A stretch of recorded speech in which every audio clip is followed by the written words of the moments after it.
జీవితం మీరా జీవితంలో వెలుగు నింపావయా, వ్యర్థముగా ఉన్న జీవితానికి అర్థం చూపావయా. మంచిది. కూడి వచ్చిన అందరికీ ప్రభునామములు శుభాలు వందనములు తెలియజేయుచున్నాము. దేవుని యొక్క సన్నిధిలో ఉన్నటువంటి మనము దేవుని యొక్క మాటలను కొద్ది సమయము విందాం.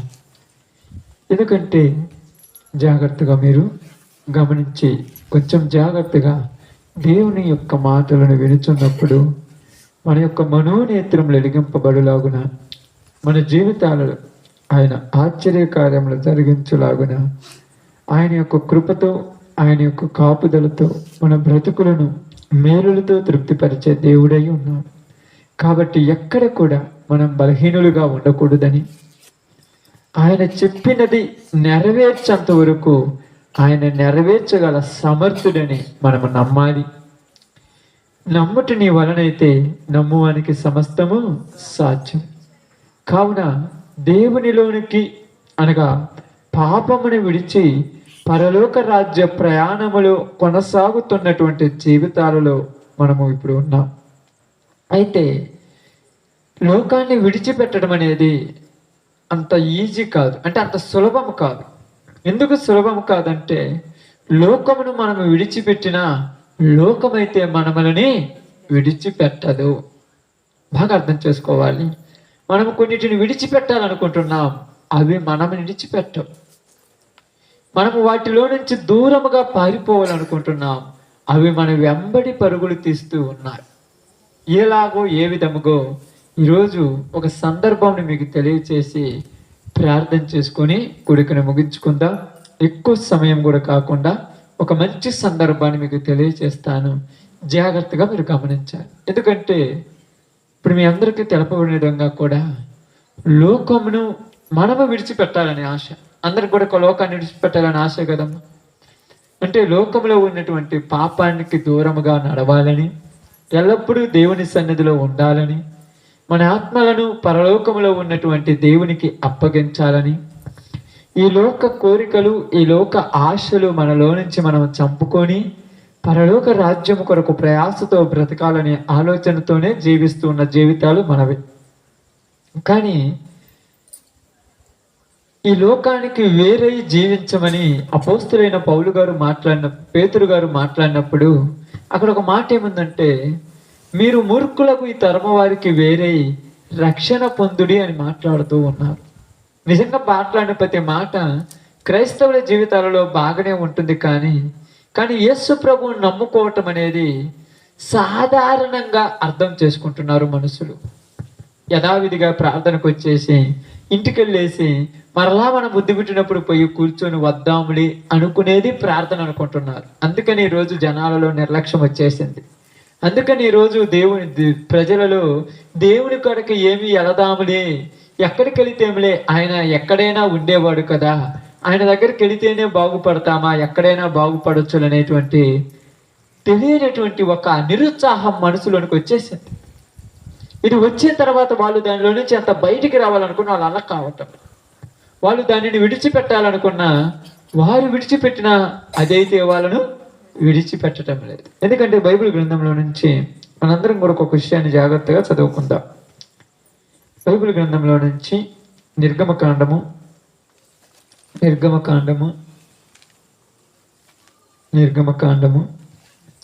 14వ అధ్యాయము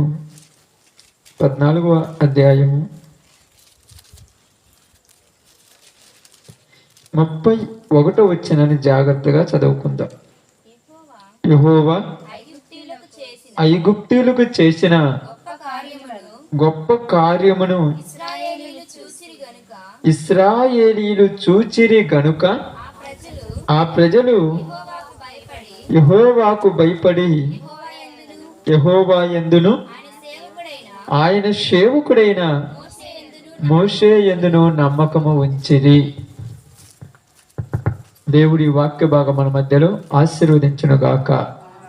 ఆమేన్. మంచిది. ప్రియ సహోదరి సహోదరులారా, ఇక్కడ రాయబడినటువంటి సందర్భము చాలా విలువైనది. ఇక్కడ ఏమని మాట్లాడుతున్నాడంటే, యెహోవా ఐగుప్తీయులకు చేసిన గొప్ప కార్యములను ఇశ్రాయేలీయులు చూసిరి గనుక ఆ ప్రజలు దేవుని సేవకుడైన మోషేకును భయపడిరి. అంటే మనుషులు దేవునికి భయపడేటువంటి పరిస్థితులు కొన్ని సందర్భాల్లో వస్తాయి, కొన్ని విషయాలలో వస్తుంటాయి. ఈ సందర్భాన్ని ఈరోజు నేను మీకు జాగ్రత్తగా వివరిస్తాను, జాగ్రత్తగా అర్థం చేసుకోండి. ఇశ్రాయేలు ప్రజలు ఐగుప్తు దేశంలో 430 సంవత్సరాలు బానిసలుగా ఉన్నారు. ఇది మీ అందరికీ అర్థమైంది. వాళ్ళు 430 సంవత్సరాలు బానిసలుగా ఉన్నప్పుడు వీళ్ళు వాళ్ళకు ఉన్నటువంటి బాధల వల్ల, వాళ్ళకు కలుగుతున్నటువంటి ఇబ్బందుల వల్ల, వాళ్ళు జరిగిస్తున్నటువంటి వారి మీద వారు చేస్తున్న పెత్తనముల వల్ల వీరు బాధలు తట్టుకోలేక, ఆ బాధలు భరించలేక మూలుగుతూ ప్రార్థన చేశారంట దేవునికి. మూలుగుతూ ప్రార్థన చేశారు. అప్పుడు దేవుడు అబ్రహాముతో చేసిన వాగ్దానమును జ్ఞాపకం తెచ్చుకొని ఐగుప్తులో నుంచి ఇశ్రాయేలీయులను బయటకు తీసుకురావాలనే ఆలోచన కలిగి మోషే అనే ఒక నాయకుడిని పిలుచుకున్నాడు. ఈ మోషేని పిలుచుకున్న తర్వాత ఐగుప్తు దేశంలో ఉన్నటువంటి నా ప్రజలను నువ్వు బయటికి తీసుకురావాలి, కాబట్టి నువ్వు వెళ్ళి రాజుతో మాట్లాడి నా ప్రజలను బయటికి తీసుకొని రమ్మని చెప్తున్నాడు. ఇప్పుడు మోషే అన్నాడు, అయ్యా నేను వెళ్ళి చెబితే వాళ్ళు వినరు, రాజు కూడా నా మాట పెద్ద పట్టించుకోడు, కాబట్టి నేను వెళ్ళననగానే నీ చేతికి ఒక కర్ర ఇస్తున్నాను, ఈ కర్రతో గొప్ప అద్భుతాలను చేసి వాళ్ళని బయటికి తీసుకురమ్మన్నాడు. ఓకే అన్నాడు. వెళ్ళాడు. ఈ మోషే ఫరోతో మాట్లాడుతున్నాడు, అయ్యా మేము మా దేవుణ్ణి ఆరాధించుటకై అరణ్యంలోనికి వెళ్ళి వచ్చేదము, మమ్మల్ని పంపేము అనగానే ఫరో ఒకసారి పంపేయలేదు, 2 సార్లు కానీ 3 సార్లు కానీ ఈ విధముగా ఇంచుమించు ఒక 10 సార్లు దాకా ఫరో యొక్క హృదయం ఏమైపోయిందంట, కఠినమైపోయింది. మొట్టమొదటి ఏమన్నాడంటే, అద్భుత కార్యం చేసినప్పుడు ఆ ప్రాంతంలో ఇదిగో చూసినప్పుడు, మీరు చూసి వడగండ్లను కురిపించినప్పుడు కానీ, ఆ ప్రాంతంలో తెగుళ్ళు రప్పించినప్పుడు కానీ, ఆ ప్రాంతంలో పేలును రప్పించినప్పుడు కానీ, దుమ్మును రప్పించినప్పుడు కానీ, కప్పలను రప్పించినప్పుడు కానీ, ఇంకా అక్కడ జరిగినటువంటి పాములను రప్పించినప్పుడు కానీ, నీళ్లు రక్తముగా మారినప్పుడు కానీ, ఈ భయంకరమైన కార్యం జరిగినప్పుడేమో నీ ప్రజలను తీసుకొని పొమ్మంటాడు. మళ్ళా బాగుపడ తర్వాత ఏమో నేను పంపేను అంటాడు. కష్టం వచ్చినప్పుడేమో వెళ్ళమంటాడు, కష్టం తీరిన తర్వాత ఏమో నేను పంపేను అంటున్నాడు. ఇలా జరిగిన తర్వాత చివరిగా ఒక అద్భుతం చేశాడు. ఐగుప్తులలో ఉన్నటువంటి ప్రతి ఇంట్లో ఉన్నటువంటి తొలిచూలు మగబిడ్డను చంపేశాడు. ఇప్పుడు ఫరో అంటున్నాడు, మీరు ఉండకుండా వెళ్ళిపోమని చెప్పాడు. ఇప్పుడు ఇశ్రాయేలీలందరూ కూడా ఐగుప్తు దేశంలో నుంచి గొప్ప సామగ్రిని, సంపదను మొత్తమును తీసుకొని ఐగుప్తులో నుంచి బయటకు వస్తున్నారు. బాగా వినండి, ఐగుప్తులో నుంచి బయటకు వస్తున్నారు. ఇప్పుడు ఐగుప్తులో నుంచి బయటికి వెళ్ళమని చెప్పింది ఎవరు? రాజే. ఆ దేశాన్ని పరిపాలిస్తున్న రాజే మీరు వెళ్ళండి అని చెప్పాడు. ఇప్పుడు వీళ్ళు వస్తున్నారు. వస్తున్నప్పుడు జరిగింది ఏంటంటే 14వ అధ్యాయం 1వ వచనం నుంచి చదవండమ్మా. మరియు యెహోవా ఇశ్రాయేలీయులు తిరిగి పీహహీరోతు ఎదుటను అనగా మిగ్దోలుకు సముద్రమునకు మధ్యనున్న బయల్సెఫోను ఎదుటను దిగవలెనని వారితో చెప్పుము. దాని ఎదుట సముద్రపునద్ద వారు దిగవలను. ఇప్పుడు ఏం జరిగిందంటే, దేవుడు మోషేతో అన్నాడు, ఇదిగో సముద్రానికి పిహహీరోతు అనేటువంటి ఆ ప్రాంతానికి మధ్య, మిగ్దోనుకు మధ్య ప్రజలను దించుమన్నారు. ఇప్పుడు వీళ్ళందరూ వెళ్ళి, ఇటేమో సముద్రము, ఇంకొక పక్కేమో దారి ఉంది, అక్కడికి వెళ్ళి ఉన్నారు. ఇప్పుడు ఎదురుగా ఏమున్నదంటే సముద్రం ఉంది. ఇప్పుడు వెనక పక్క చూస్తేనేమో దారి ఉంది, ముందుకే వెళ్ళాలి. ముందుకెళ్ళాలంటే ముందేముంది? సముద్రం ఉంది. ఇప్పుడు సముద్రంలో నుంచి ఎలా పోగలరు? పోవటం అనేది కుదరదు. ఇక్కడికి వచ్చిన తర్వాత అక్కడ అందరూ కూడా ఎదురు చూస్తున్నారు, అంటే అక్కడ నివాసం చేస్తున్నారు. ఇప్పుడు వీళ్ళు నివాసం చేస్తున్నప్పుడు ఇప్పుడు జరిగిన ఒక సందర్భాన్ని మీకు వివరిస్తాను, చూడండి, చదవండి అమ్మా. ఫరో ఇశ్రాయేలీయులను గూర్చి వారు ఈ దేశంలో చిక్కుబడి ఉన్నారు, అరణ్యము వారిని మూసివేసెనని అనుకొనెను. ఫరో ఏమనుకున్నాడంట? వారు ఎక్కడ చిక్కుకున్నారు? ఈ దేశంలో చిక్కుకున్నారు. వాళ్ళు అరణ్యం మధ్యలో వాళ్ళు ఉన్నారు. ఇప్పుడు వాళ్ళ దగ్గరికి వెళ్ళి వాళ్ళని మనం పట్టుకుందాం పోమంట. ఇప్పుడు పంపించింది ఎవరమ్మా? ఇప్పుడు పంపించింది ఫరో. పోతానని చెప్పింది ఎవరు? ఇశ్రాయేలీయులు. వీళ్ళు పోతానంటే కదా ఆయన పంపించింది. ఎవరికి పంపిస్తాడా?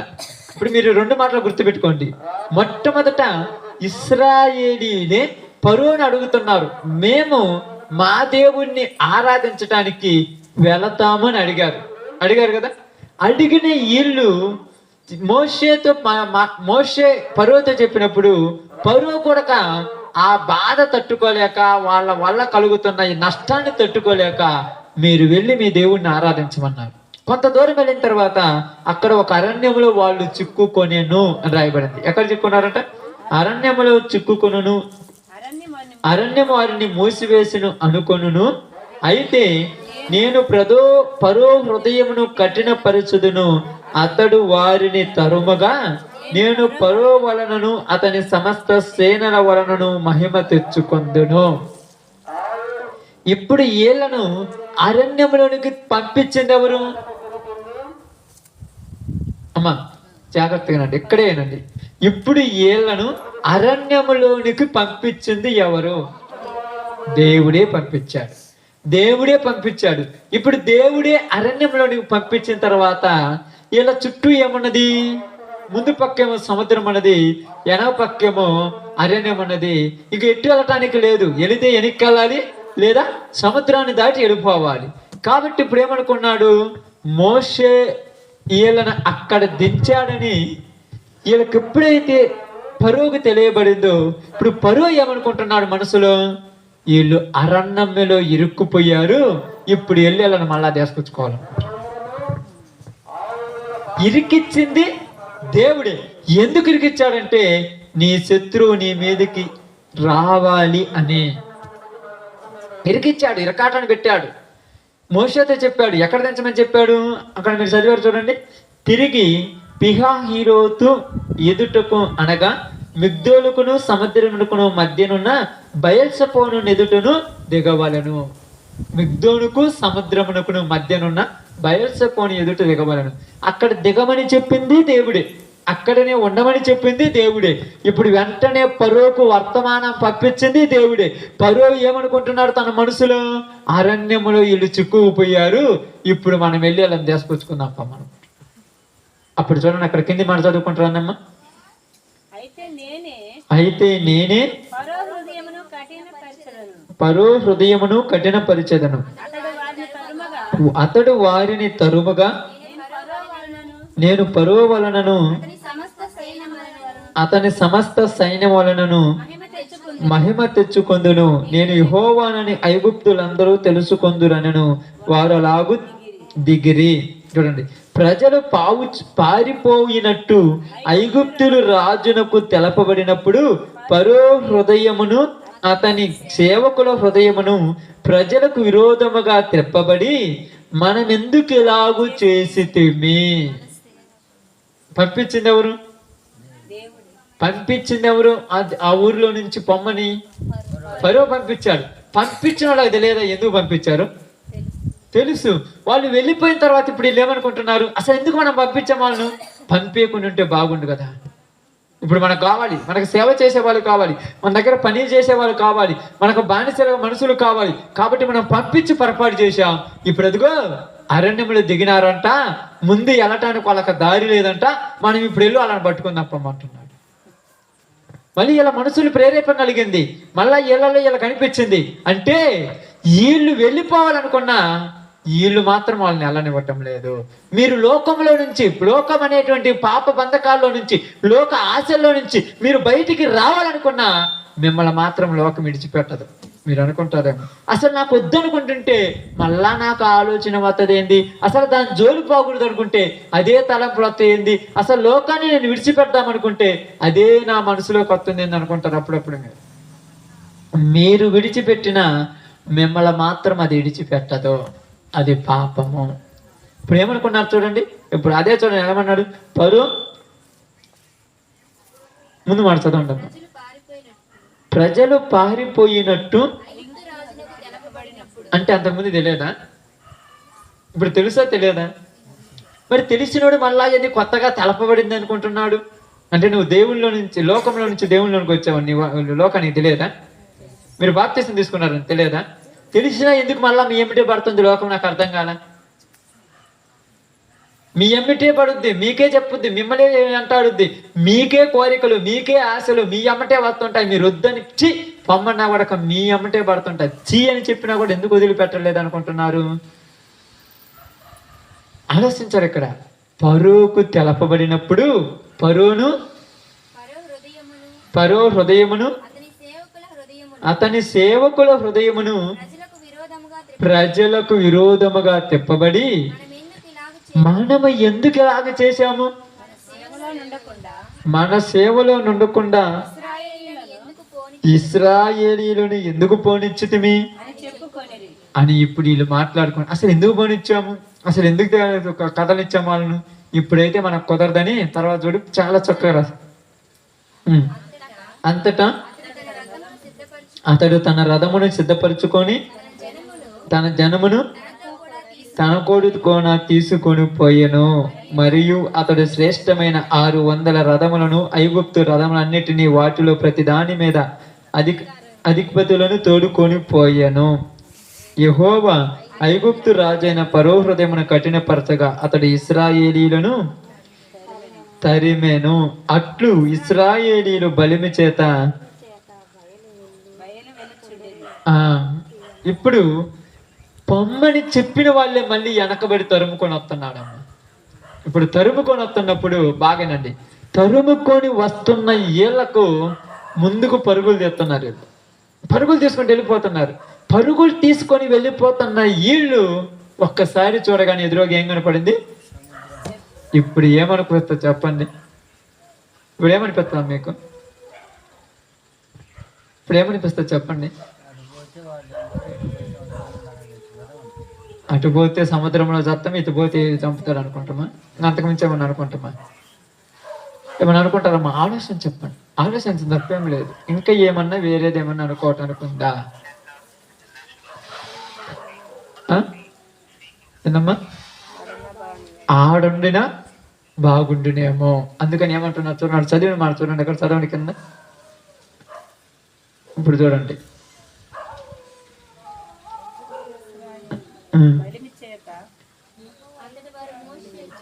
అంతట వారు మోషేతో ఐగుప్తులో సమాధులు లేవని ఈ అరణ్యములో ఇలా చేత చంపించటానికి మమ్మల్ని ఇక్కడికి తీసుకొని వచ్చావా అంటే వెంటనే ఏం ఆలోచన వచ్చింది వీళ్ళకు? అంటే కష్టం రాగానే ఏది గుర్తొచ్చింది? ఐగుప్తే గుర్తొచ్చింది. అవునా కదా? అప్పుడప్పుడు ప్రార్థనకు వస్తున్నటువంటి చాలా మందిలో కూడా చిన్న సమస్య రాగానే లోకంలో ఉన్నప్పుడు ఎప్పుడు ఇన్ని బాధలు రాలా, ఇప్పుడే వస్తున్నాయి అంటే ఎందుకు అమ్మటి గుర్తొస్తుంది లోకము? ఎందుకు గుర్తొస్తుంది?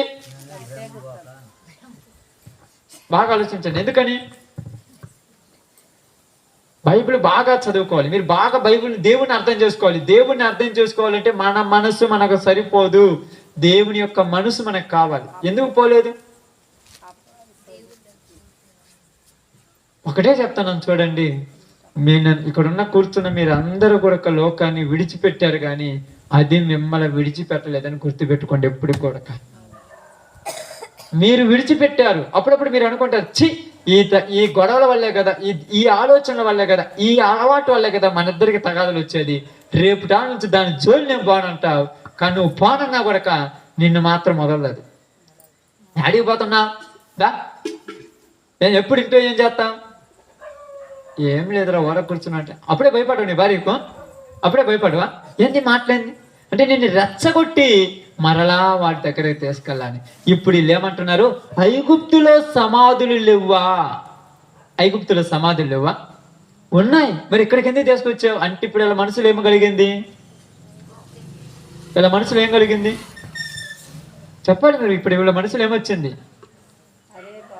10 అద్భుతాలు చేస్తే గుర్తొచ్చినాయా? పగలు మేఘస్తంభం గాను రాత్రి అగ్నిస్తంభం గాను నడిపించుకొని వస్తే గుర్తుందా? అదే గుర్తులేదు. వాళ్ళ కాళ్ళకు చెప్పులు లేకుండా కూడా వాళ్ళని అరణ్యంలో నడిపించుకొని వస్తున్నాడు, అదైనా గుర్తుందా? మరి ఇవన్నీ గుర్తులేదు, మరి ఏది గుర్తొస్తుంది? అంటే మధ్యలో జరిగిన ఎందుకు గుర్తులేదన్న? అప్పుడప్పుడు మీరు మీ జీవితాల్లో కొన్ని దేవుడు గొప్ప కార్యాలు చేసి ఉంటారు, ఇవి గుర్తుంటాయా? ఈ అసలు గుర్తుండవు. అప్పుడు చెప్తుంటారు, ఎందుకు అవి ఇప్పుడు చెప్తారు? నేను కూడా ఒకప్పుడు తిరిగాను, ఎందుకు అది గుర్తుంటుంది నాకు అర్థం కాదు. మీ మనసులో నేను పోదా? నువ్వు పోగొట్టుకోవాలనుకుంటున్నావు, ప్రశాంతంగా ఏకాంతంగా ఒంటరిగా నువ్వు పడుకొని కళ్ళు మూసుకొని దేవుని తలంచుకోవాలనుకుంటుంటే నీ తలంపుల్లోనికి వచ్చే దేవుడు కాదు, దెయ్యాలే. మీ ఆలోచనలోనికి ఎప్పుడు మంచిది అసలు రానే రాదు. ఎక్కడో ఒక చిన్న చీమ, ఆ చీమే గుర్తుంటుంది మీకు ఎప్పుడు కూడా. ఏదో ఒక చిన్న సమస్య జరుగుంటది, ఏదో ఒక చిన్న ప్రాబ్లం జరుగుంటది, ఏదో ఒకటి. అది అనుమానం కానీ, లేకపోతే గొడవ కానీ, లేకపోతే మద్యపానం కానీ, లేకపోతే వ్యభిచార సంబంధమైన కానీ, ఏదో ఒకటి తగులు ఉంటుంది. ఈ పడుకుంటే అది తప్పితే ఇంకేది గుర్తు రావట్లేదు. ఎందుకని? నువ్వు బాగుపడాలని దానికి నచ్చటమలా, నీలో ఉన్న దాన్ని చంపేయటానికి దేవుడి నిన్ను ఎక్కడ ఇరికించాడంట? ముందు సముద్రము, వెనక శత్రువు, మధ్యలో ఇరక్కపోయా. ఇరక్కపోయినోడు మాట్లాడే మాటలు బాగుంటాయి తెలుసా? ఏం మాట్లాడతారమ్మా? దొంగ దొరికినప్పుడు భలే మాట్లాడతాడు. ఏం మాట్లాడతాడు? ఏమంటాడు తెలుసా? నేనేం చేత కాకుండా దొంగతనానికి వచ్చాను అనుకున్నావా? నా ఇంటికాడ చెప్పి ఎన్ని కోట్లు ఉన్నాయో, ఆఫ్టర్ ఆల్ నీకాడ 5 రూపాయలు తీసుకొని అనుకుంటున్నావా? మరి ఎందుకని? దొరికాడు కాబట్టి దొంగ. దొరకపోతే ఇప్పుడు వీళ్ళు కూడా ఇరక్కపోయారు. నీ జీవితంలో మనము కూడా చాలా వాటల్లో ఇరుక్కుపోయినా మనం బయటికి రాలేక తప్పబలాడుతున్నాం. ఇప్పుడు మన అందరికీ కూడా కష్టం వచ్చిన ప్రతిసారి ఐగుప్తే మేలు, ఇంకేమి మేలు కాదా? దేవుడి మేలు కాదా?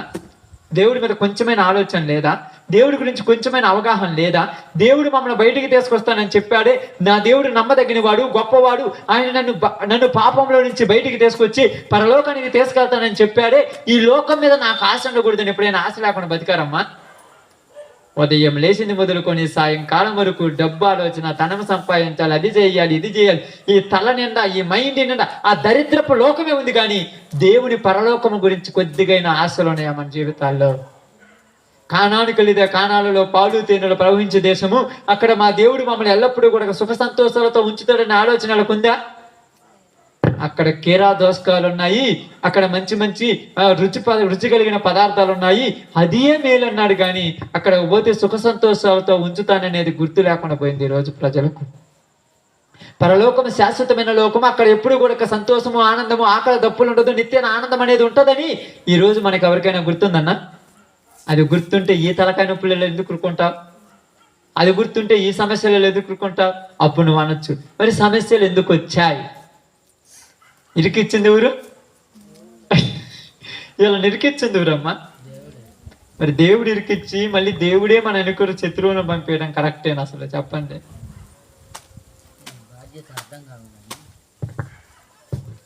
ఇప్పుడు దేవుడే ఇరికిచ్చాడు ఏదంటారు ధనాపేక్షలో, మళ్ళా దేవుడే వెనక నుంచి లోకాన్ని పంపించాడు. ఇప్పుడు దేవుడే ఇరికిచ్చి దేవుడే శత్రువుని పంపించి ఇప్పుడు మన బుద్ధి చూస్తున్నాడు ఎట్లా చేస్తారు వీళ్ళని. ఇప్పుడు వీళ్ళందరూ ఏం చేశారంటే చూడండి, అక్కడ చదవండి అమ్మా.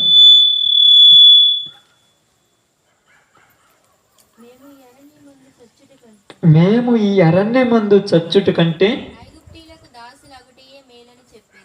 ఐగుప్తీయులకు దాసులగుటయే మేలని చెప్పిరి. అందుకు మోసే భయపడకుడి.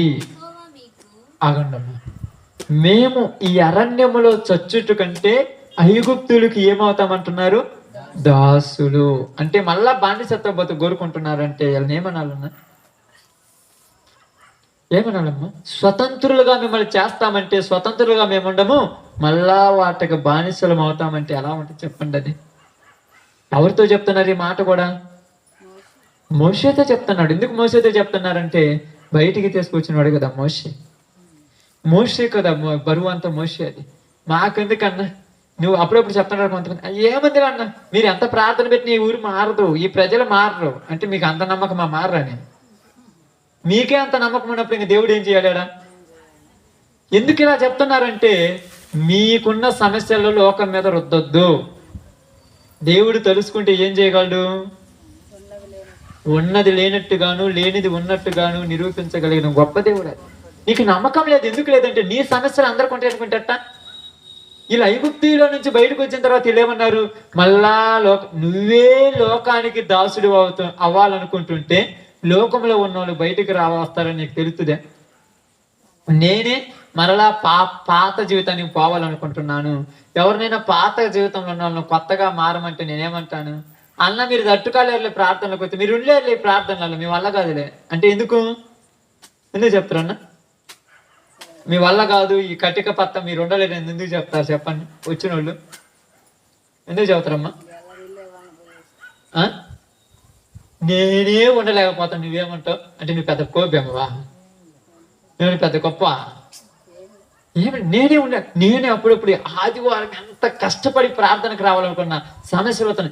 మేమే ఆదివారం ప్రార్థన పోవట్లేదు, శుక్రవారం ప్రార్థన పోవట్లేదు, మీరేమొత్తారు అంటే నీతో పోలుస్తున్నావు కాబట్టి నీవు బలహీనుడు అయిపోయావు ఈరోజు. ఇక్కడ అదే అంటున్నారు, ఐగుప్తియే మేలు. మేము మళ్ళా ఐగుప్తులకు బానిసలం అవుతాము, మరలా లోకానికి బానిసలు అవుతారంటే మనం వద్దంటే ఆగుతారమ్మా? ఆగుతారా? బానిసలు అవుతామని వాళ్ళ మనసు నిండా ఉంది, వాళ్ళ ఆలోచనలు అలా ఉన్నాయి. మళ్ళీ టీవీలు చూస్తాము, సీరియల్ చూస్తాం, మళ్ళీ అదే బతుకుతాం, మళ్ళీ అలాగనే లోక సంబంధమైన చెడు మాటలు, చెడు తలంపులు, చెడు ఆలోచనలు, చెడు కోరికలు, చెడు బూతు మాటలు అయ్యే బాగున్నాయి. ఇక్కడికి వచ్చిన తర్వాత అన్నీ మానుకోవాలంటే మా వల్ల కాదన్నప్పుడు మనం ఎంత చెప్పినా ఇంట్రు. ఇప్పుడు వీళ్ళు అదే అంటున్నారు, మోషే మేము మళ్ళా ఐగుప్తీయులకు బానిసలుగా పోతున్నాం అంటున్నారు. ఎందుకు అంటున్నారు బానిసలుగా పోతున్నామని? వాళ్ళు దగ్గరకు వచ్చే కొంది ఇళ్లలో ఏం పెరిగిందన్న?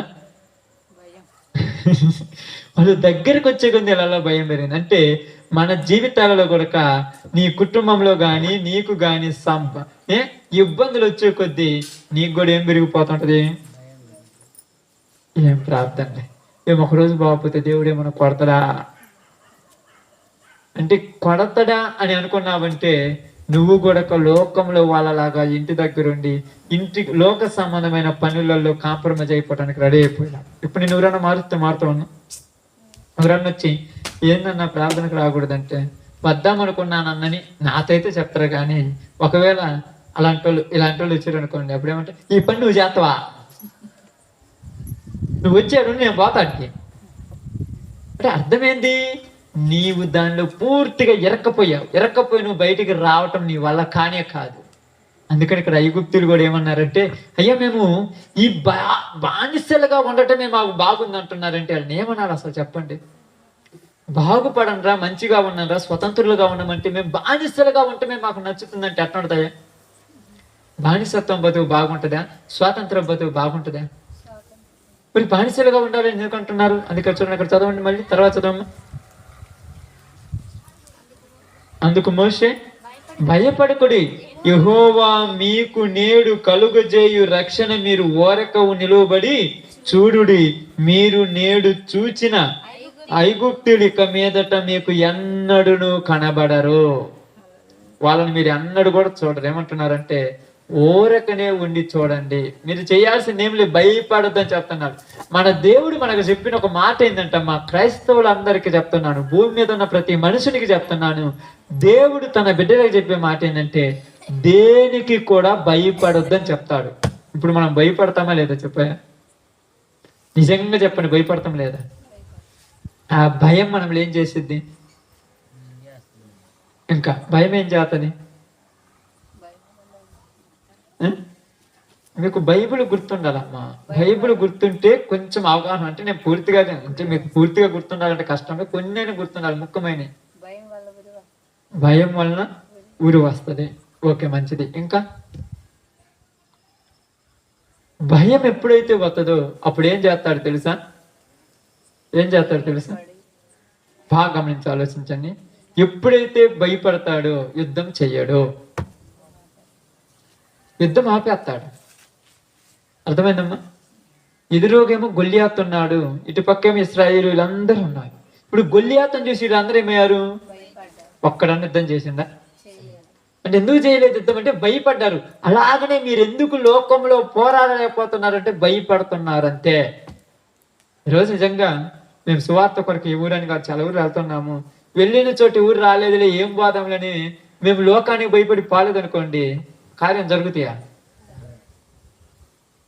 ఎందుకు భయపడాలంటే సమస్యలకు భయపడకూడదు, పోవాలంటే జరిగితే జరుగుద్ది లేకపోతే లేదు.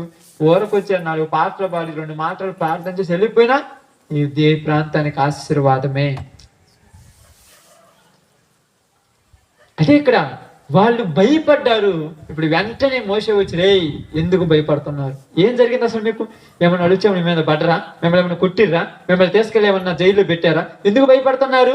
కానీ ఈరోజు మనం కూడా ఊహించుకొని భయపడేస్తాం. ఊహ అంటే ఏంటి తెలుసా? ఏం ఆలోచించుకుంటాము?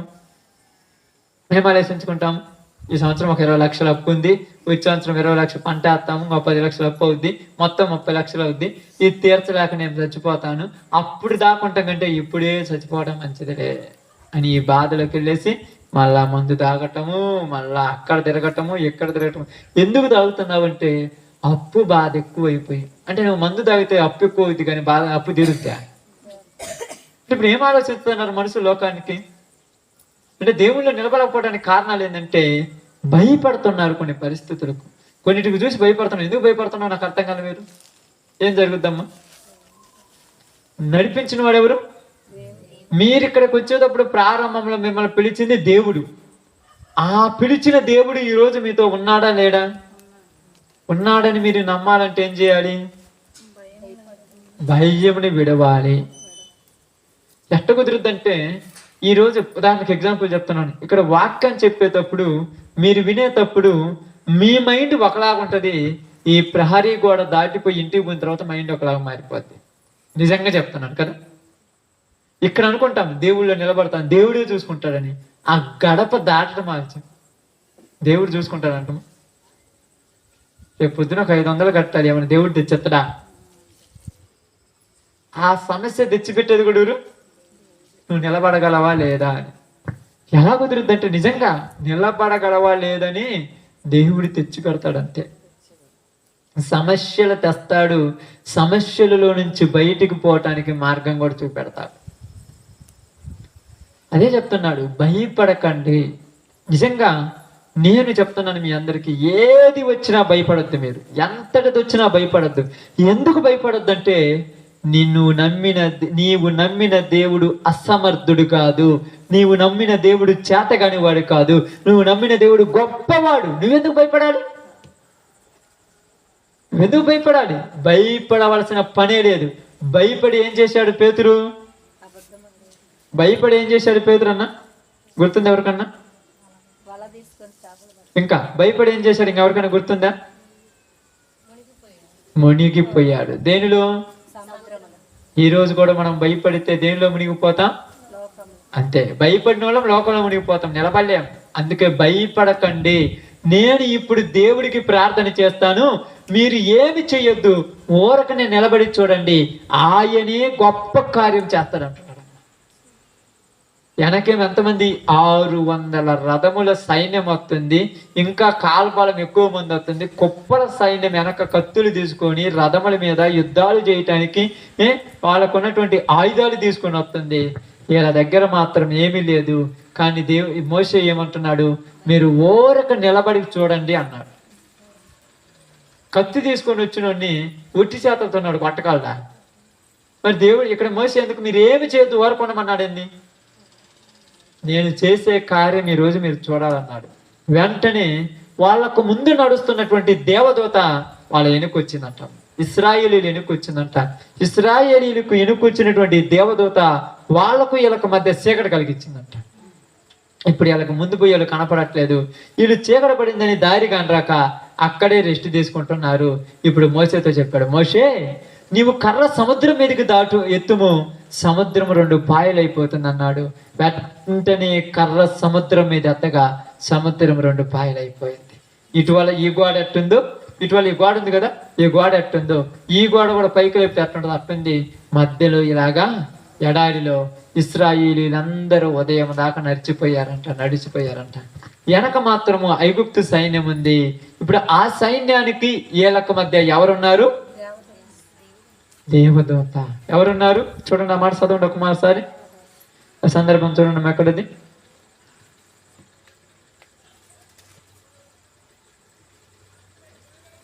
ఆ 15 చదవండి. 19 చదవండి. ఇశ్రాయేలీయుల ఎదుట 19 అమ్మ. అప్పుడు ఇశ్రాయేలీయుల ఎదుట సమూహమునకు ముందుగా నడిచిన దేవదూత వారి వెనుకకు పోయి వారిని వెంబడించెను. ఆ మేఘస్తంభము వారి ఎదుట నుండి పోయి వారి వెనుక నిలిచెను. అది ఐగుప్తీయుల సేనకును ఇశ్రాయేలీయుల సేనకును నడుమ ప్రవేశించెను. అది మేఘము గనుక వారికి చీకటి కలిగిన గాని రాత్రి అది వీరికి వెలుగు ఇచ్చెను గనుక రాత్రి అంతయు ఐగుప్తీయుల సేన ఇశ్రాయేలీయులు సమీపింపలేదు. ఇప్పుడు వాళ్ళకి వీళ్ళకి మధ్యలో ఏముందంటమ్మా? మేఘము. ఆమేన్. వాళ్ళకి వీళ్ళకి మధ్యలో ఏముంది? మేఘము. ఇప్పుడు ఈ మేఘం ఎవరు? యేసు ప్రభు అని చెప్పండి. అపోస్తులు కొరింథీయులు రాసిన మొదటి పత్రికలో 10వ అధ్యాయంలో రాయబడింది, ఇదిగో మేఘములోను వారు వచ్చారు, తమ్ము వెంబడించిన బండలోని తాగిరి, ఆ బండ వాళ్ళని వెంబడించినటువంటి ఆయన యేసు ప్రభు. అప్పుడున్నాడంటే ఆత్మరూపిగా ఉన్నాడు. లోకానికి అర్థం కాల. ఇప్పుడు లోకానికి అర్థం కాక యేసు ప్రభు వారు మొన్న ఈ మధ్య 2000 సంవత్సరాల క్రితం కన్య మరియమ్మ ద్వారా జన్మించి వచ్చాడు, అంతకుముందు లేడు అనుకుంటారు. తప్పు. ఆయన శాశ్వత కాలం నుండి శాశ్వత కాలం వరకు ఉండగలిగిన వాడు. ఆయన గొప్పవాడు. ఆయనను వాళ్ళని వెంబడించి వచ్చింది ఎవరు? యేసు ప్రభు వారు. ఇప్పుడు యేసు ప్రభు వారు ఐగుప్తీయులకి ఇశ్రాయేలుకి మధ్య నిలబడ్డాడు. ఇటువల్ల వెనకున్న వాళ్ళకి ఏమిచ్చాడు? చీకటి ఇచ్చాడు. ముందున్న వాళ్ళకి ఏమిచ్చాడు? ఇప్పుడు వీళ్ళు ఎలుతురులో పోతున్నారు, వెనకున్న వాళ్ళు చీకట్లో ఉన్నారు కాబట్టి చీకట్లో నడవలేక విశ్రాంతి తీసుకుంటున్నారు. ఇప్పుడు వీళ్ళందరూ కూడా ఆ వెలుతురులో నడుచుకుంటూ సముద్రం దాటిపోయారు. ఇప్పుడు ఈ మేఘము అక్కడ నుంచి అడ్డము లేవగానే వీళ్ళందరికీ ఒక్కసారి వెలుగు వచ్చేసింది. వెలుగు వచ్చిన వెంటనే వాళ్ళ ఎదురుగా ఏం కనపడుతుంది? దారి. అది సముద్రమా ఇదే అని గుర్తుందా? అదే ఆలోచిస్తున్నారా? ఇవన్నీ కాదు, దారి కనపడుతుంది. మన శత్రువును పట్టుకోవడమే మన ప్రయోగం అన్నాడు. వెనుక ముందు ఆలోచించకుండా అందరూ ఆ దారిలో వెళ్ళిపోతున్నారు. కొన్ని పరిస్థితుల్లో మీరు ఆలోచించాలి. ఆలోచించడం ఏం చేయం, వెళ్ళిపోతాం. ఏదైతే అది ఏం జరుగుద్ది తమ్ముడు? అప్పుడప్పుడు మీరు మాట్లాడతారు, ఆలోచించి మాట్లాడతారా? బడబడబడ మాట్లాడతారు. ఏమవుద్ది మాట్లాడితే? దానివల్ల నష్టం తప్పితే ఏమైనా ఉపయోగం ఉంటుందా? ఆలోచించాలి. వీళ్ళు ఆలోచించకుండా వీళ్ళ మనసులో ఏముంది? శత్రువులను పట్టుకోవాలి, వాళ్ళని మళ్ళా మా దగ్గర తీసుకొచ్చుకోవాలి అనేది తప్పితే ఏమి లేదు. ఇప్పుడు మన ఎదుకు వస్తున్నది కూడా ఎవరు? శత్రువు. ఎవరు ఆ శత్రువు? అపవాదిగాడు. వాడు ఎనుక ముందు ఆలోచించడు. ఆలోచిస్తాడా? మనల్ని పాడు చేయటమే వాడి ఉద్దేశం. మనల్ని ఏ కాడికి నష్టపరచాలంటే వాడి ఉద్దేశం. అప్పుడప్పుడు మీకు అర్థమవటానికి చెప్తాను చూడండి. ఒక తప్పు చేయటానికి కానీ, ఒక పాపం చేయటానికి కానీ, ఒక లోక సంబంధమైనటువంటి ఆలోచనలు ఆలోచించడానికి కానీ పొయ్యేవాడు ఆలోచిస్తాడా? ఎప్పుడన్నా పోయారా? మనకేం పని అని అంటారా? ఒక డ్రింక్ తాగటానికి వెళ్ళేవాడు ఆలోచిస్తాడా? ఎవరైనా చూస్తారని ఆలోచిస్తారనా? నేను ఒక తప్పు చేయడానికి వెళ్ళేవాడు ఎవరైనా చూస్తారని ఆలోచిస్తాడా? తొందర వెళ్ళిపోవాలి, అనుభవించాలి, వెళ్ళిపోవాలి, చెయ్యాలి, వెళ్ళిపోవాలి, ఉండాలి. ఈ ఆలోచనతోనే శత్రువులు వాళ్ళను తరుముకుంటూ వస్తున్నారు. అది సముద్రం మధ్యలో దారి అని కూడా వాళ్ళకి తెలియాల. అంతకుముందు దాకా దారి లేదు, సముద్రమే. ఇప్పుడు ఎక్కడి నుంచి దారి వచ్చింది వాళ్ళకు అర్థం కాలేదు. వెంటనే ఎర్ర సముద్రం మధ్యలోనికి వచ్చారు. శత్రు సైన్యం మొత్తము సముద్రం మధ్యలోనికి వచ్చారు. ఇప్పుడు ఒక్కసారికి ఇటు చూడగానే నీళ్లు రాసుల్లాగా నిలబడ్డాయంట. గోడ గడితే ఎలా నిలబడుద్దో ఆ గోడ కట్టినట్టు నిలబడ్డాయంట నీళ్ళు. ఇప్పుడు నీళ్లు ఆపాలంటే డ్యాములు కట్టాలి. శ్రీశైలం దగ్గర నీళ్లు ఆగుతాయి కదా, డ్యామ్ పెద్ద ఎత్తున డ్యాము కడితే ఇంచుమించు 800 అడుగులు 900 అడుగులు ఎత్తున కడితే ఆ నీళ్లు ఉన్నాయి. ఒక్కసారి ఆ డ్యామ్ లేకుండా ఆ నీళ్లు నిలబెడితే మనం ఇక్కడ చూడగలమా? ఓరక ఆ డ్యామ్ యొక్క ఆ గేటులలో నుంచి నీళ్లు పడుతుంటే ఏ నుంచి అంత దూరం చూస్తేనే గుండెలు పగిలిపోతాయి మనకు. ఇప్పుడు అంత ఎత్తులో నీళ్లు నిలబడ్డాయంట. వీళ్ళు వెళ్ళిపోతూ మధ్యలోకి వచ్చిన తర్వాత ఏందిరా ఈ దారి ఇలా ఉంది ఇటు చూస్తే ఇటు నీళ్లు ఇటు నీళ్లు. ఇప్పుడు సగం మంది అక్కడే చచ్చారు. మరి అంతే, దేవుడు తలుసుకుంటే ఏదైనా చేయగలడు. నిన్ను ఇరికించిన ఇరకాటంలో నుంచి దేవుడు ఏం చేస్తాడు? నీకు మార్గం చూపించి పంపిస్తాడు. నీ వెనకొత్తను వాడిని తీసుకొచ్చి ఆడ ఇరికెత్తాడు. ఎక్కడికి దాటడానికి కూడా వీలు లేకుండా దగ్గర ఇరికెత్తాడు ఆ శత్రువుని. ఇప్పుడు ఇరికిచ్చాడు. వెనక్కి పోదామన్నా దూరమే, ముందుకు పోదామన్నా దూరమే. ఎంతలో ఏమన్నాడు తెలుసా? మోషే ఒక్కసారి వెనక్కి తిరిగి మళ్ళా నీ కర్ర ఆ సముద్రం వైపు చూపియ్యా అన్నాడు. ఇశ్రాయేలీలు అందరూ చూస్తున్నారు. యాడ నడిచి వచ్చాం మనం, ఏంది దాన్ని చూస్తున్నారు. ఒక్కసారి వెనక్కి తిరిగి చూడగా శత్రు సైన్యం గుంపులు వస్తున్నారు. వాళ్ళందరూ అక్కడ ఉంటే మోషే ఇలా నిలబడి దేవుడు చేసే కార్యం ఇప్పుడు మీరు ఓరక బండ్ల మీద కూర్చొని చూడండి, ఆ ఎడారిలో ఆ యొక్క ఇసుక తిప్పల మీద కూర్చోండి, ఓరక మీరు చూడండి దేవుడు ఏం చేస్తాడని ఆ కర్రట చూపించగా ఇటు పక్కన నీళ్లు ఒక్కసారి వచ్చి కలిసిపోయినాయి. నీళ్ల మధ్యలో ఏమైపోయారు వీళ్ళు? సీమల కంటే కూడా ఘోరంగా ఉండొచ్చు. సీమల కంటే ఈనంగా కొట్టుకొని పోయారంట, ఒక్కళ్ళ కూడా లేకుండా. ఇప్పుడు యుద్ధం చేసింది ఎవరమ్మా? అంటే వీళ్ళు చేస్తే ఎన్ని రోజులు పట్టింది చంపడానికి? ఎన్ని రోజులు పట్టుద్ది? అదే దేవుడు తెలుసుకుంటే ఎన్ని రోజులు పట్టింది? అలాగే మీకున్నటువంటి కష్టాలు కానీ, బాధలు కానీ, సమస్యలు కానీ, మీరు లోక సంబంధమైనటువంటి ఆ యొక్క వాటిని మీరు తీర్చాలనుకుంటే మీరు బతికినంత కాలం తీర్చలేరు. మీరు యుద్ధం చేసి ఆపాలనుకుంటే మీ వల్ల కానే కాదు. ఎందుకంటే మీరు యుద్ధం చేస్తుంటే వాడు చేస్తాడు, నువ్వు చేస్తావు, వాడు చేస్తావు, నువ్వు చేస్తావు, చివరి దాకా చేస్తూనే ఉంటాం. మరి ఎప్పుడు గెలుస్తాం? ఇప్పుడు పోరాటమే కదన్నా, రోజు ఇదే పోరాటం, ప్రతిరోజు ఇదే బాధ. గెలిచేది ఎప్పుడు?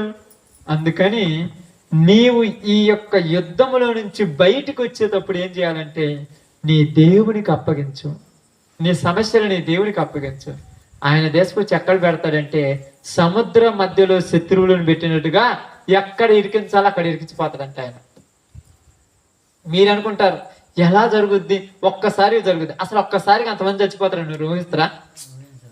కానీ ఒక్క సెకండే ఏడున్న నీళ్లు రావడానికి ఎంత టైం పట్టుద్దన్న? కన్ను మూసి కన్ను తెరిచేలోపు ఆ నీళ్ల మధ్యలో పైన తేలాడుతుంటారంట ఐగుప్తీయులు అందరూ. ఇప్పుడు వీళ్ళు చూసి ఇప్పుడు మళ్ళా దేవునికి ప్రార్థన చేస్తారంట. ఇప్పుడు మళ్ళా దేవుడికి ప్రార్థన చేస్తారు. అయ్యా నీలాంటి గొప్ప దేవుడు లేడు, నువ్వే గొప్ప దేవుడు అంటే ఆ తెప్పకు ఐగుప్తు యొక్క శవాలంట ఒడ్డుకు కొట్టుకొని వచ్చినాయంట. అంటే నీ శత్రువును నీ కాళ్ళ దగ్గరికి తీసుకొచ్చి నువ్వు ఏమి చేసినా కూడా చలనం లేని వాడిగా చేసేస్తాడు దేవుడు. కానీ నువ్వు మాత్రము నమ్మకం ఉండి భయపడకుండా ముందడిగయ్యాలి. వాళ్ళని వెంబడించిన దేవుడు మనల్ని వెంబడించడా? వాళ్ళు అంతలా గొనిగే వాళ్ళనే దేవుడు తోడుగా ఉన్నప్పుడు మనకు ఉండడా? కానీ మనలో ఏముంటది చెప్పండి? అయిద్దా కాదని ఒకటి. ఇంకా మీరు చెప్పండి ఏముంటుందో చెప్పేస్తే మనం ముగించుకున్న సమయం కూడా. ఇంకా ఏముంటది మనలో? అపనమ్మకం. ఇంకా చెప్పండి త్వరగా. రోజు మీరు చేస్తారు కదా? అయ్యే కదా, నేను కొత్తగా చెప్పలేదు, మనం చేసేది కదా, ఇశ్రాయేలు చేసింది. ఏం చేస్తారు రోజు? దేవుడికి అప్పచెప్ప మనమే తీద్దామంటాం. నువ్వు కొడితే గెలుతువా? ఆల్రెడీ దాంట్లో నుంచి వచ్చావు బయటికి, మళ్ళీ నువ్వు పోయి కొట్టగలవా? నువ్వు మళ్ళీ ఏం కాదు, నువ్వు పోవాలి మళ్ళీ ఆ లోకంలోనికి వాళ్ళని కొట్టాలంటే. నువ్వు లోకంలో పోతే బయటికి రాగలవా? ఒక్కసారి ఇరుక్కుంటే వస్తామన్నా? అసలు అప్పుడప్పుడు ప్రార్థన జరుగుతున్నప్పుడు నువ్వు ఒక్కసారి పోయి ఇరుక్కుంటూ వేడన్నా రావాలని కోరా నీ వల్ల వద్దా అంటావు. కట్టుకుని ఆడ తప్పించుకొని వచ్చేటప్పుడు మా దిక్కు అక్కడ కూర్చుంటావు. ఏడు తప్పించుకొని వచ్చేప్పుడు నుంచి కట్టక గొర్రెపిల్ల అల్లది కాదు, కంపలేకపోతే నువ్వు అడిగిపోతున్నట్టు మళ్ళీ ఆడిగిపోతావు. ఆడ తప్పించుకొని వచ్చి వీడు మేకపిల్ల అడిపోయిందంట. ఆటోమేటిక్గా అన్ని సరిచేసి వచ్చేలో 11 అవుతే ప్రశాంతంగా నిద్రపోతే ఇంకేం చేయలేదు. ఎరక్కపోయిన తర్వాత బయటికి రావడం నీ వల్ల వద్దు అనుకున్నావా? ఎవరి వల్ల కాదు, మన వల్ల. అంటే ఎవరి వల్ల అందరికీ చెప్తాను, ఎగ్జాంపుల్ చెప్పాను, ఎవరి వల్ల కాదు. మనము కూడా లోకాలలో ఇరక్కపోయాం. ఏమంటారు తెలుసా? లోక సంబంధమైన వాటి ఇరక్కపోయాం, బయటికి రాలేం. దేవుడే యుద్ధం చేయాలి. దేవుడు తెలుసుకుంటే ఎంత అమ్మా, దేవుడు తెలుసుకుంటే కాలం సక్రంగా ఉంటే 1 ఎకరా వేసినోడు కూడా 1,00,000 రూపాయలు వస్తాయి. కాలం సక్రంగా పడింది. కాలం బాగా లేకపోతే 10 ఎకరాలు 20 ఎకరాలు వేసినా కూడా ఏం ఉపయోగం ఉంటుంది? దేవుడు చల్లగా చూడాలి, జీవితాలు బాగుపడతాయి. కానీ మనం ఎన్ని ప్రయత్నాలు చేసిన ఉపయోగం ఏమన్నా? ఇప్పుడు మామూలుగా కొన్నిసార్లు చేస్తాను, అప్పుడప్పుడు ఎగ్జాంపుల్ చెప్తున్నాను. బాగా పంట పండించావు, నీళ్ళు అని చెప్పి బోరేసి బోర్లో నుంచి నీళ్లు బాగా కట్టావు. నువ్వు ఎన్ని లోపల నుంచి నీళ్లు తెచ్చి కట్టినా పైన తెగులు ఆపుతావా? దేవుడు అదే కరెక్ట్ కనికరిస్తే 1-2 వానల కాలం మొత్తం సెట్ అయిపోతాయి. ఈ సంవత్సరం దేవుడి దేవుల బాగా జరిగింది అంట మాత్రం. అంటే మనం ప్రయత్నాలు చేయాలనుకుంటున్నాం, మన ప్రయత్నం దేవుడిని దగ్గర దేనికి పనికి రాదు. నీ శత్రువు నువ్వు గెలిచే పని దేవుడు ఎందుకు? నాకు అర్థం కాదు. నా శత్రువు నేను గెలిచే పని దేవుడు ఎందుకమ్మా? ఉదాహరణకు మన సహోదరికి బాగలేదు, ఇప్పుడు ఆ అమ్మాయి ప్రయోగం చేసి బయటికి రావాలనుకునే దేవుడు ఎందుకు? నిజంగా బయటకు వస్తారంటే నేను ఆరోగ్యాల గురించి మాట్లాడట్లా. పరలోకం పోవాలంటే దీన్ని బట్టి నేను ఆగిపోతే రేపు ప్రార్థన బాగాలేకపోతే అలాగా, దీన్ని గెలవాలంటే ముందు బలం తెచ్చుకొని లేచి నిలబడాలి. నిలబడగలమా? నిజంగా నిలబడగలమా? వెంటనే ఏం గుర్తొస్తా తెలుసా? నిలబడాలని నాకుంది కానీ కళ్ళు తిరుగుతున్నాయి. లేతే తిరగకుండా టూరేం లేరు, తిరగకుండా టూరేం లేరు. ఆ కళ్ళు తిరుగుతున్నాయి అనగానే వెంటనే లేచి ప్రభువా నువ్వు నాకు ధైర్యంగా శక్తినేయగల నమ్మకం నాకుందని వెంటనే ప్రార్థన చేసుకొని దేవుడిని బట్టి ఏదో ఒకటి నీళ్ళు పోలో ప్రార్థన చేసుకుని ఉప్పు నీళ్ళు తాగేసి కళంగా వస్తే ఆయనే చూసుకుంటాడు. కానీ కళ్ళు తిరుగుతున్నాయి నువ్వు పడుకున్నావు అంటే నేను వదిలిపెడతాయి. కళ్ళు తిరిగాది. నువ్వు ఎప్పుడు పైకి లేచి ప్రార్థనకు రావాలన్నా కళ్ళు తిరుగుతాయి, ఏమంటే పడుకుంటా. ఏంటంటే కళ్ళు తిరుగుతాను, నీకేందే నీకు బాగుండవు అంటే మనుషులకి ఏం బాగలేకుండా. ఎవరికి ఎన్ని బాధలు తెలుసుగా? ఇప్పుడు అక్క సహోదరి ఉంది, ఆమెకి ఎన్ని బాధలు తెలుసా? ప్రార్థన కాడికి రావాలంటే ఇంటికాడ ఎన్ని ఇబ్బందులు ఉంటాయి. మీకు ఎన్ని ఇబ్బందులు ఉన్నాయమ్మా? మేము ఒక పక్క పిల్లలు, ఒక పక్క భర్త, ఒక పక్క తల్లిదండ్రులు, ఎన్ని బాధలు ఉంటాయి. వాళ్ళందరిని తాక్కుని రావాలంటే మామూలు విషయమా? మనం వస్తుంటే చూసి నవ్వుతున్నా కూడా మనమల కాదులే అన్నట్టుగా మనం వస్తున్నాం కాబట్టి మనం రాగలుగుతున్నాం. అయ్యో నన్ను చూసి నవ్వుతారంట, రాగలమా? ధ్యానం చేస్తారు. అబ్బాయి ఇంకెంతటోళ్ళు లేరు, వీళ్ళు లోకాన్ని మార్చేటట్టు అంటారు అనేది ఎవరు? ఎందుకు అనిపిస్తున్నాడు దేవుడు వాళ్ళ చేత? నీకు రోసం వచ్చి నువ్వు ఆగిపోతావు అంటే నువ్వేం చేయాలి? నన్ను నమ్మిన తర్వాత నేను లోకంలో ఏమైపోయానని చెప్పా, మరి చచ్చిపోయినాడు రోసం వస్తుందా? అప్పుడు మనం మొత్తం అక్కడ కూర్చొని అందరూ ఏమంటున్నారు, బాగా నవ్వుతున్నారు. మనకు రోసమే రాదు. అనుకుంటే ఏంటి రోసం పోలేదంటే అసలు లేవు మనకు. అది క్రీస్తు నిమిత్తం అన్ని వదిలేసి వచ్చాము. వాటితో మనకేం పని? ఒకరోజు మనం ఆ సింహాసనం మీద కూర్చున్నప్పుడు నిన్ను చూసి నవ్విన వాళ్ళే నీ కాళ్ళ దగ్గర పడే రోజు వస్తుంది. అప్పుడప్పుడు పాట పాడుతుంటారు చూడండి, అవమానించిన వారే అభిమానించే దినాలు వస్తాయి. అవమానించారు వాళ్ళే అనురాగాలు పంచి అభిమానించి మన దగ్గరకు వచ్చారు. నిన్ను చూసి నవ్విన వాళ్ళే సిగ్గుతో తలంచుకునే రోజు వస్తుంది. పాటలే కదా, నేనేమన్నా వాక్యం కాదుగా, పాట కదా. చూసి నవ్విన వాళ్ళే సిగ్గు తలంచుకుంటారంట. ఎందుకంటే అంతే, ఈరోజు మనం చూసి నవ్వినంత మాత్రాన మనకేమీ కాదు. మన నీతిని, మన యథార్థతను, మన జీవితాన్ని మనం కాపాడుకుంటే ఐగుప్తులు సైన్యం ఎలా మునిగిపోయిందో అలా మునిగిపోతాడు, లేదా బాగుపడి బయటకు వచ్చేస్తాడు అంతే. ఎందుకంటే ఇరకాటంలో ఉన్నప్పుడు దేవుడి మీద నమ్మకం ఉంచాలి. అందుకే హెబ్రీయులకు రాసిన పత్రిక ఒక మాట చెప్పాను, చదువుకొని ప్రార్థన చేసుకుందాం. హెబ్రీయులకు రాసిన పత్రిక 11వ అధ్యాయము 29వ వచనం. హెబ్రీయులకు రాసిన పత్రిక 11వ అధ్యాయం 29వ వచనం. ఈ విశ్వాసమును బట్టి వారు పొడి మీద నీళ్ల మీద నడిచినట్టు ఎర్ర సముద్రములో పడి నడిచిపోయిరి. ఐగుప్తీయులు అలాగు చూసి మునిగిపోయిరి. అంటే ముందు వాళ్ళు నడిచారు. ఎందుకు నడిచారు? వాళ్ళకి ఎవరు తోడు ఉన్నారు? మరి వీళ్ళు ఎందుకు నడవలేదు? వీళ్ళు కూడా వాళ్ళలాగా నడిచిపోదాం అనుకున్నారు, ఆడొచ్చారకపోయారు. అప్పుడప్పుడు మనం అనుకుంటాం, మీరేనా ప్రార్థన చేసేది, మేము కూడా చేస్తాం, నాకు 10 నిమిషాలు కూర్చొని చేయమని చేత వాళ్ళకి చూద్దామమ్మా.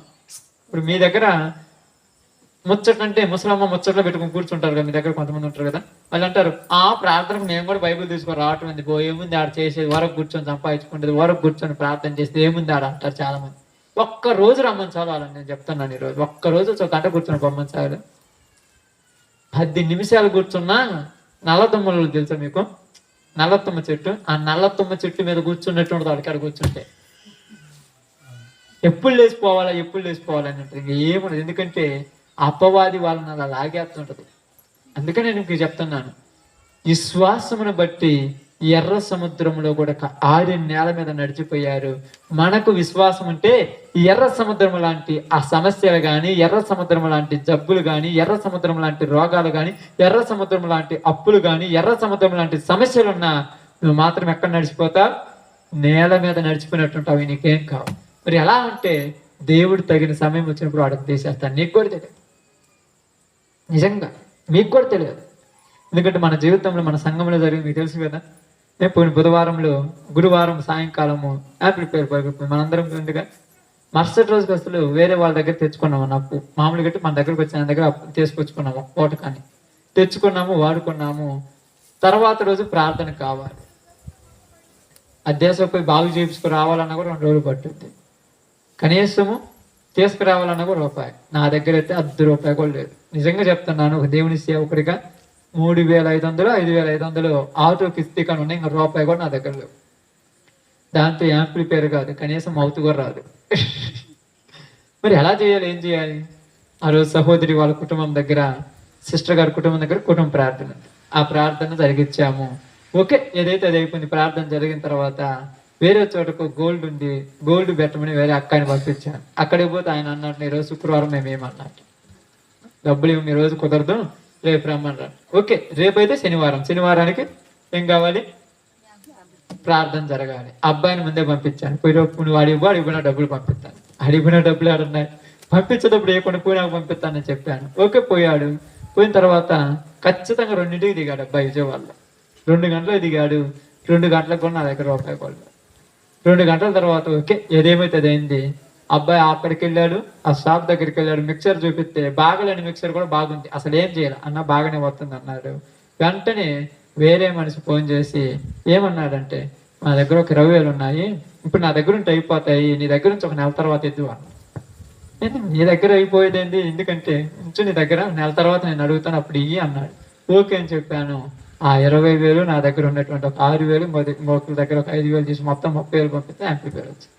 అంటే ఏంటంటే మనం ఓరక నిలబడి చూడాలంటే దేవుడు కార్యం చేస్తాడు. మనం సమస్య ఉండి ఆడికి పోయి అద్దె తెచ్చుకుందాం, వీడికి పోయి నేను ప్రయోగాలు చేసిన ప్రయోగాలు ఉన్నాయి.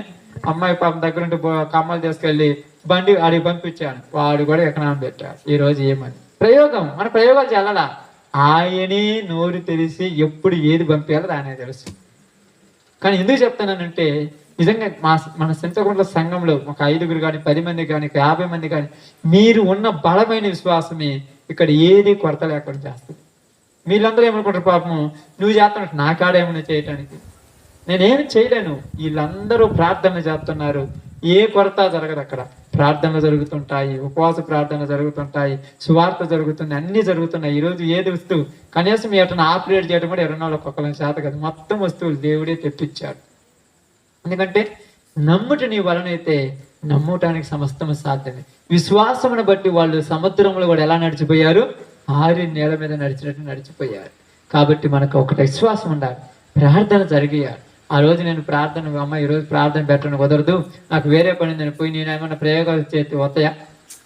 ప్రార్థన చేస్తున్నాం, వచ్చింది లేకపోతే నైట్కి దేవుడే చూసుకుంటాడు. ఆయన పని మా పని కాదుగా, నా కష్టమేం కాదు, దేవుడి పని ఆయన చూసుకుంటాడు అన్నాడు. ఆయనకు అవమానం రాకుండా ఆయనే చేసుకుంటాడు. ఇప్పుడు నిన్ను 10 మందిలో నిలబడితే అవమానం ఎవరికయ్యా? అంటే నీకు అవమానం తెప్పిస్తాడా? నువ్వు ప్రయోగాలు చేస్తావు, ఎన్నో చేస్తావు, ఆ టైం వచ్చేలోపు నేను చేసుకెళ్తాడు, అక్కడ నిలబెడతాడు, 10 మందిలో నా పరుగు పోద్ది అంటావు. అంత చేసేవాడైతే ఇంకా దేవుడు ఎందుకు అవుతాడు? ఆయన నువ్వు టెన్షన్ పడతావు, కానీ ఆ సమయం వచ్చేలోపు నీ శత్రువు వచ్చి ఇంకా 10 రోజుల తర్వాత ఇద్దు, ఏం కాదు పో.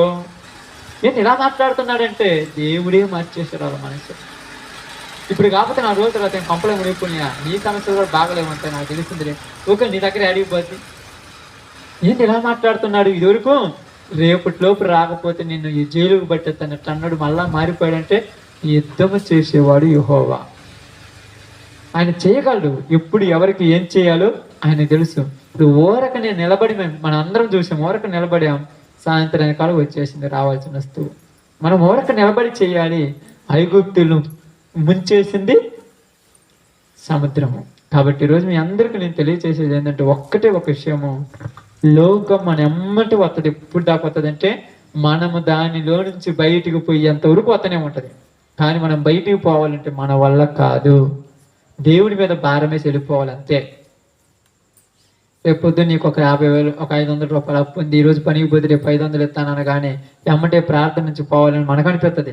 నువ్వు పోగానే పొద్దునేదు ఇప్పుడే వచ్చినావు కదా, ఎప్పుడు ఇస్తాను, 4 రోజుల తర్వాత ఇస్తాను. ఇప్పుడు అప్పుడు వచ్చి ఇంటికాడ కూర్చుంటే ఏం చేస్తాం?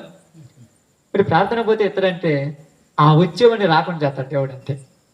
నీ టైం వచ్చేదాకా ఆగుతాడు అంతే. అదే దేవుడు చేసే కార్యం. కాబట్టి ఈరోజు మనందరికీ చెప్పిన చిన్న మాట ఏంటంటే లోకము మీద మన ఆశలు ఉండకూడదు. అయ్యా మేము ఉంచుకోకూడదు అన్నా కూడా దేవుడే కొన్ని ఇరకాటాల్లో పెట్టి మన దగ్గర శత్రువులను పంపిస్తాడు నువ్వు బుద్ధి చూద్దామని. కానీ నువ్వు మాత్రము భయపడొద్దు. అయ్యా ఇదిగో ఈ డేట్ వస్తుంది, ఆ రోజు వస్తుంది, ఆ టైం వస్తుంది. ఆ టైం వస్తే ఏమైనా అవుద్దా? నువ్వు నమ్మింది ఊరిని ఆయన చూసుకోలేడా?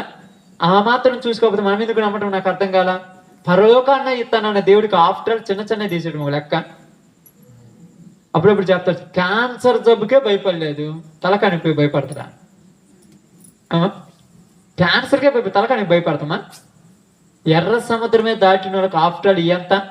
అలాంటిదే మన విశ్వాసము కొరక దేవుడే మనకు పరలోకం ఇస్తానన్నాడు. పరలోకం ఇస్తానన్న దేవునికి ఆఫ్టర్ ఆల్ భూమి మీద వేయటం ఒక లెక్క.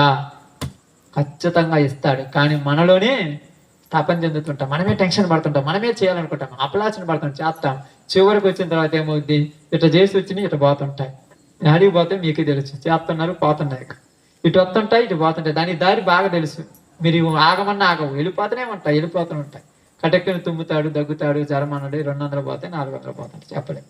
అంటే నేను ఎందుకు చెప్తున్నానంటే ఇశ్రాయేలీలు బయటకు వచ్చారు వాళ్ళంతటి వాళ్ళే, మళ్ళా వాళ్ళు పంపించిన వాళ్ళే వాళ్ళు ఎమ్మడబడుతున్నారు. నిన్ను కూడా దేవుడి దగ్గరికి పొమ్మని లోకమే చెప్పుకుంటుంది. నువ్వే వచ్చావు కానీ లోకం అయితే నిన్ను విడిచిపెట్టనే ఏ కాడికి మళ్ళా ఎన్నిక లాగాలని. కానీ అది నీ నుంచి పూర్తిగా పోవాలంటే దేవుడు ఉండాలి. ఆ దేవుడు నీ కళ్ళ ముందే నీ శత్రువుని ఏం చేస్తాడు? ఇక ఎన్నటికీ నీ దగ్గరికి రాకుండా చంపేస్తాడు. అలా వచ్చేంత వరకు మనం ఏం కావాలి? బలంగా ఉండాలి. ఉండగలమా? ఉండగలరా? చెప్పండి, ఉండగలమా? మీకు నాకు తెలిసినంత వరకు స్టాప్ లేకుండా ఆగకుండా ప్రతి శుక్రవారం నాకు చేతనైనంత వరకు ప్రార్థనకు వస్తున్నాను. ఏదైనా వాతావరణం అనుకూలంగా లేకపోతే, పరిస్థితులు బాగలేకపోతే నేను తమ్ముడికే ఫోన్ చేస్తుంటాను. ఏం తమ్ముడు ఇబ్బంది ఏంది, ఎలా ఉంది పరిస్థితి అంటే ఓకే బాగుంది.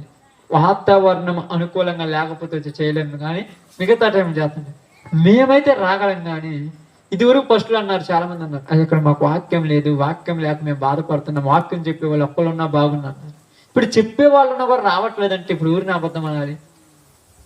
ఇప్పుడు లేదన్నప్పుడు ఓకే వదిలేయండి. ఇప్పుడు ఉన్నదిగా అంటే మన విశ్వాసమును బట్టి మీరు మొరపెట్టారు. ఐగుప్తులో వాళ్ళు మొరపెట్టినట్టు మీరు మొరపెట్టి ఉండొచ్చు. అంటే దేవుడే వాక్యాన్ని పంపించాడు. ఇప్పుడు చెప్తున్నారు కానీ వినేవాళ్ళు లేరు. అయితే దేవుడు ఏమంటాడు తెలుసా? సంతోషపడతాడు ఆయన. ఎందుకంటే మన బుద్ధి కూడా బయట పడిపోయిందిగా, మన బుద్ధి కూడా బయట పడిపోయిందిగా. కానీ నీకంటే నువ్వు ఊహించిన దానికంటే, అనుకున్న దానికంటే ఎవరైతే ఇక్కడికి రాకూడదని నువ్వు అనుకున్నావో అలాంటి వాళ్ళు వచ్చి కూర్చుంటారు. ఇక్కడ కూర్చున్న వాళ్ళు పోయి ఎనికిపోతారు. ఒకరోజు వస్తుంది. మొదటి వారు అనేకులు కడపటి వారు అవుతారు, కడపటి వారు అనేకులు మొదటి వారు అవుతారు. ఇక్కడికి దేవుడు అంటే మా ద్వారా ఈ స్వార్థ పంపించింది ఇక్కడ ఉన్నటువంటి చాలా మంది తన బిడ్డల కోసము. వాళ్ళందరూ ఏదో ఒకరోజు ఖచ్చితంగా బయటకు వచ్చి దేవుని రాజ్యానికి వారసులు అవుతారు. అది నమ్మకంతోనే పని చేయాలి. కానీ ఏదో ఇక్కడికి వచ్చి కూర్చుంటే నలుగురు వస్తారు, వాళ్ళు రాలేదేంది, వాళ్ళు ప్రార్థనకు రాలేదు, రేపు వారం నుంచి మేము ఈ నమ్మకాలు అసలు మాకు లేవు. మాకు ఒకే నమ్మకము, వేసిన విత్తనము ఖచ్చితంగా వానబడితే ఏదో ఒక రోజు మొలుస్తుంది.